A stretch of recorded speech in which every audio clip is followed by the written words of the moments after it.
गर्दन पे जम गई है बहुत ज़्यादा मैल या फिर टैनिंग की समस्या हो गई है, हाथ पैर बहुत ज़्यादा काले पड़ गए हैं, मैल जम गई है उन पे, या फिर आपके फेस पे ही टैनिंग की समस्या हो गई है, तो सारी समस्याओं का उपाय मैं आज आपको इस वीडियो में बताने वाली हूँ। तो वीडियो को पूरा सुनिएगा सही नॉलेज के लिए। और मैंने बहुत पैक आपके साथ यहाँ पे शेयर किए हैं। Everyone, welcome back. कैसे हैं आप सब? मैं बहुत बार आप लोग एक क्वेश्चन पूछते हो कि चेहरे की चमक तो आप बहुत बताते रहते हो, लेकिन गर्दन काली हो गई है या फिर गर्दन के ऊपर मैल जम गई है, तो उसे कैसे हटाएं। और बात भी सही है भाई, चेहरे के ऊपर ही अगर आप ध्यान देते जा रहे हो लेकिन गर्दन के ऊपर ध्यान नहीं दे रहे हो, तो वो तो फिर अलग से ही चमकेगी ना, बुरी लगेगी। तो भाई गर्दन के ऊपर भी इक्वली ध्यान देना बहुत जरूरी है। तो अगर आपको भी हो गई है ये समस्या, तो मैं आज आपको बहुत सिंपल से उपाय यहाँ पे बताऊंगी। जैसे कि आपको पता ही है कि घरेलू नुस्खे जो आपके घर में इजीली चीजें मिल पाती हैं, उन्हीं से हम एक बढ़िया सा पैक तैयार करते हैं, बढ़िया सा नुस्खा तैयार करते हैं, जिससे आपको बहुत अच्छे बेनिफिट्स मिल सके। तो अगेन आज आपकी गर्दन, जो आपकी गर्दन पे मैल जम चुकी है, उसे साफ करने के लिए, उसे क्लीन करने के लिए बहुत सिंपल से उपाय मैं यहाँ पे बता रही हूँ। देखिए 3-4 उपाय इकट्ठे मैं आपको यहाँ पे बता दे रही हूँ, जो आपको सूट करेगा, जो आपसे इजीली बन पाएगा, उसे आप फॉलो कीजिएगा और उसे रेगुलरली जब आप यूज करोगे तो आपको रिजल्ट्स भी जरूर मिलेंगे। सबसे पहला जो हमें काम करना है वो ये करना है कि अपने जो गर्दन है उस पर से डेड स्किन को बाहर निकालना है। डेड स्किन को बाहर निकालने के लिए सबसे सिंपल उपाय मैंने बताया है आपको कि कॉफी से आप स्क्रब कीजिए, चाहे से चेहरे की बात है चाहे से आपके गर्दन की बात है।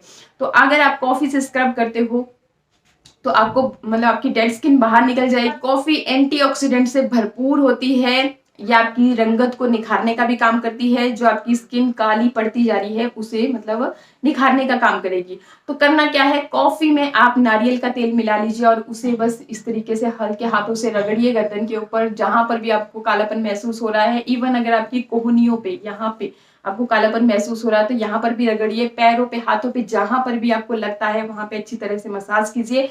ये बहुत ही सिंपल सा उपाय है। अगर आप ऐसा नहीं करना चाहते हैं, इनकेस अगर कॉफी नहीं है आपके पास, तब भी घबराइए मत। यहाँ पर मैं आपको एक और बेहतरीन, इससे भी बहुत अच्छा तरीका बता रही हूँ। देखिए मैंने आपके साथ बहुत बार शेयर किया है कि चावल का आटा बहुत बढ़िया स्क्रब का काम करता है, बढ़िया स्क्रब का काम भी करता है, फेस पैक का भी काम करता है। मतलब आपकी स्किन को निखारने की बात हो ना, तो ये आपकी स्किन को एकदम ब्राइट बना देता है, ग्लोई बना देता है। तो करना क्या है, चावल का आटा लीजिए, उसमें आप कच्चा दूध मिला लीजिए, साथ में थोड़ा सा शहद और नींबू का रस मिला लीजिए। नींबू का रस देखिए विटामिन ई से भरपूर होता है, सिट्रिक एसिड इसमें पाया जाता है। तो सिट्रिक एसिड होने की वजह से मतलब ये ना, मतलब अगर आपको कोई भी दाग धब्बा है, आपकी स्किन बहुत ज्यादा काली पड़ती जा रही है, उस चीज के लिए बहुत ही बढ़िया काम करता है। आपने सुन ही रखा होगा, कहीं पर भी कोई भी दाग हो जाता है कपड़े पे ही, तो बोलते हैं कि नींबू से अच्छे से रगड़िए, बर्तन चमक नहीं रहे हैं नींबू से रगड़िए। तो वही बात स्किन के ऊपर भी अप्लाई होती है। अगर आप स्किन, बस आपने नींबू डायरेक्ट रगड़ने नहीं लग जाना है, क्योंकि डायरेक्ट अगर आप नींबू रगड़ने लग जाओगे तो आपको कोई भी स्किन प्रॉब्लम हो सकती है, क्योंकि सिट्रिक एसिड होने की वजह से ये आपकी स्किन को हार्म भी पहुंचा सकता है। बात करते हैं आलू के रस की। जी हाँ, आलू के रस के बारे में भी आपने सुन ही रखा होगा। किसी की स्किन जल जाती है, बोलते हैं फटाफट से आलू काट के लगा दे उसके ऊपर। अगर किसी को दाग है कहीं पर भी, तो बोलते हैं कि डेली आलू का रस वहां दाग पे लगाया कर, फिर देख क्यों नहीं दाग ठीक हो जाता है। तो जी हाँ, मतलब दाग धब्बे को दूर करने के लिए, अगर आपकी स्किन एक टोन काली हो चुकी है उसे निखारने के लिए आलू का रस भी बहुत ही ज्यादा फायदेमंद होता है। अगेन आलू के रस जितना फायदेमंद है उतना ही चावल का आटा भी फायदेमंद है। तो दोनों चीजों को आप मतलब चावल का आटा ले लीजिए, उसमें आलू का रस निचोड़िए, एक आलू लीजिए, ग्रेट कीजिए ग्रेटर की मदद से, और रस आपका निकल जाएगा। या फिर मिक्सर जार में पीस लीजिए, रस निकल जाएगा। 1-2 चम्मच काफी रहेंगे। स्टोर करके बिल्कुल भी नहीं रखना है, क्योंकि ये ऑक्सीडाइज हो जाता है और एकदम काला काला इसका कलर पड़ जाता है, जो कि स्किन के लिए भी फायदेमंद नहीं होता है। इसलिए जब भी आपको पैक बना रहे हो उसी वक्त बनाइए और लगा लीजिए, स्टोर करके नहीं रखना है। तो यहाँ पर आपने चावल के आटे में डाला आलू का रस, प्लस आप उसमें 2-3 बूंदे नींबू के रस की भी जरूर डाल दीजिए। जैसा कि मैं आपको बता ही चुकी हूँ कि नींबू का रस किसी भी दाग धब्बे को दूर करने की क्षमता रखता है, ताकत रखता है। और आप इसमें ऐड कर सकते हैं 1 चम्मच गुलाब जल की। गुलाब जल अगेन एक टोनर की तरह काम करता है, आपकी स्किन की पीएच लेवल को बैलेंस करता है। तो आप इसे एज अ टोनर डेली भी इस्तेमाल कर सकते हैं। मैं बहुत बार आपके साथ डिस्कस कर चुकी हूँ कि अगर आपको पता नहीं है कि आपकी स्किन टाइप कौन सी है, आपको कौन सा टोनर इस्तेमाल करना है, तो कुछ मत सोचिए, आप सिर्फ गुलाब जल को एज अ टोनर इस्तेमाल करना शुरू कर दीजिए। आपकी स्किन की पीएच लेवल भी बैलेंस रहेगी, बाकी ये टोनर अच्छे टोनर का काम करेगा। आपके पोर्स की अगर धूल मिट्टी गंदगी को मतलब बाहर निकालता है, क्लींजर का ये काम करता है, बहुत फायदेमंद रहता है। तो ज़्यादा कुछ नहीं है, मतलब आपको पता कि हाँ क्या करना क्या नहीं करना, तो बस गुलाब जल यूज़ करना स्टार्ट कर दीजिए। डेली रात को जब आप सो रहे हो उससे पहले भी उसे एज अ मेकअप रिमूवर भी आप यूज कर सकते हैं। मतलब अपने फेस पे अगर आपने मेकअप नहीं भी कर रखा है तो भी टेंशन मत लीजिए, दिन में आप घर पे काम काज करोगे तो धूल मिट्टी तो कहीं ना कहीं से आपके फेस पे डर्ट जमती रहेगी, तो उसको क्लीन करना भी जरूरी है। नहीं तो रात भर वो आपकी स्किन के अंदर घुसेगी तो फिर आपको बहुत सारी प्रॉब्लम्स हो जाएंगी, जैसे ब्लैक हेड, व्हाइट हेड।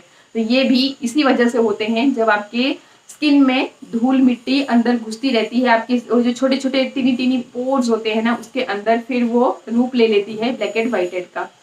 तो ये चीज का ध्यान जरूर रखिएगा। अच्छा, इसके बाद अगर आपने ये उपाय भी नहीं करना है, चलिए अगले उपाय की तरफ चलते हैं। इसे देखिए, जो मैं आपको चीजें बता रही हूँ उन्हें आप स्क्रब की तरह भी इस्तेमाल कर सकते हैं और पैक की तरह भी इस्तेमाल कर सकते हैं। मतलब पहले आप स्क्रब की तरह अच्छी तरह से मसाज कीजिए और फिर दूसरी बारी में धोने की जरूरत नहीं है, फिर ऊपर से आप अच्छे से पैक की तरह लगा लीजिए, 10-15 मिनट रहने दीजिए।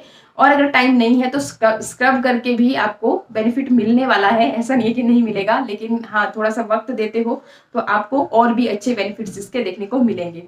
अच्छा, अभी बात करते हैं नेक्स्ट उपाय क्या करना है। बेसन, बहुत बार आपके साथ डिस्कस कर चुकी हूँ कि बेसन अगर आपके फेस पे आपको अनवांटेड हेयर की प्रॉब्लम है तो उसके लिए भी बेसन बहुत ज्यादा फायदेमंद रहता है। आपकी रंगत को निखारने के लिए बहुत ज्यादा फायदेमंद है। फेस के दाग धब्बों को दूर करता है, आपके पोर्स को श्रिंक करता है, स्किन को टाइट करता है। तो बहुत ज्यादा फायदे हैं बेसन के। तो आपको लेना है बेसन, उसमें आप दही मिला लीजिए, चुटकी भर हल्दी मिला लीजिए, शहद मिला लीजिए, नींबू का रस मिला लीजिए। मतलब ये इतना बढ़िया पैक बन के रेडी हो जाता है। इसे आप अपने फेस पे लगाइए, चाहे इसे गर्दन पे लगाइए। अगर आपको गर्दन पे बहुत ज्यादा टैनिंग की समस्या है तो अच्छी तरह से, मतलब जब आप इसे लगा लीजिए, थोड़ी देर सूखने दीजिए। जब ये सूख चुका है, बहुत ज्यादा भी नहीं, हाँ अगर बहुत ज्यादा सूख गया है तो एकदम से रगड़ने नहीं लग जाना है, ताकि आपकी स्किन खींचे और रिंकल्स वगैरह पड़ने की समस्या हो जाए। थोड़ा सा चाहे छींटा मार लीजिए पानी का, फिर हल्के हाथों से, जैसे रूई के वो फाहे की तरह मैल नहीं निकलती उस तरीके से, फिर आपका जो स्किन है, वो डेड स्किन है, वो फिर साथ ही साथ आपकी निकलती जाती है। छोटे मोटे बाल होते हैं फेस पे तो वो भी निकल जाते हैं। तो आप इसे डबल, मतलब आप इसे पैक की तरह भी इस्तेमाल कर सकते हैं और स्क्रब की तरह भी इस्तेमाल कर सकते हैं। और सबसे सिंपल उपाय की तरफ चलते हैं। तो आपको कुछ भी नहीं करना है। तो देखिए सिंपल, ये तो मतलब हर कोई कर ही सकता है। आपको लेना है शहद, उसमें 2-3 बूंदे नींबू की डाल दीजिए, नींबू के रस की डाल दीजिए। हाँ, एक बात का ध्यान रखिए, अगर आपको सूट नहीं करता है तो नींबू का रस यूज मत कीजिएगा।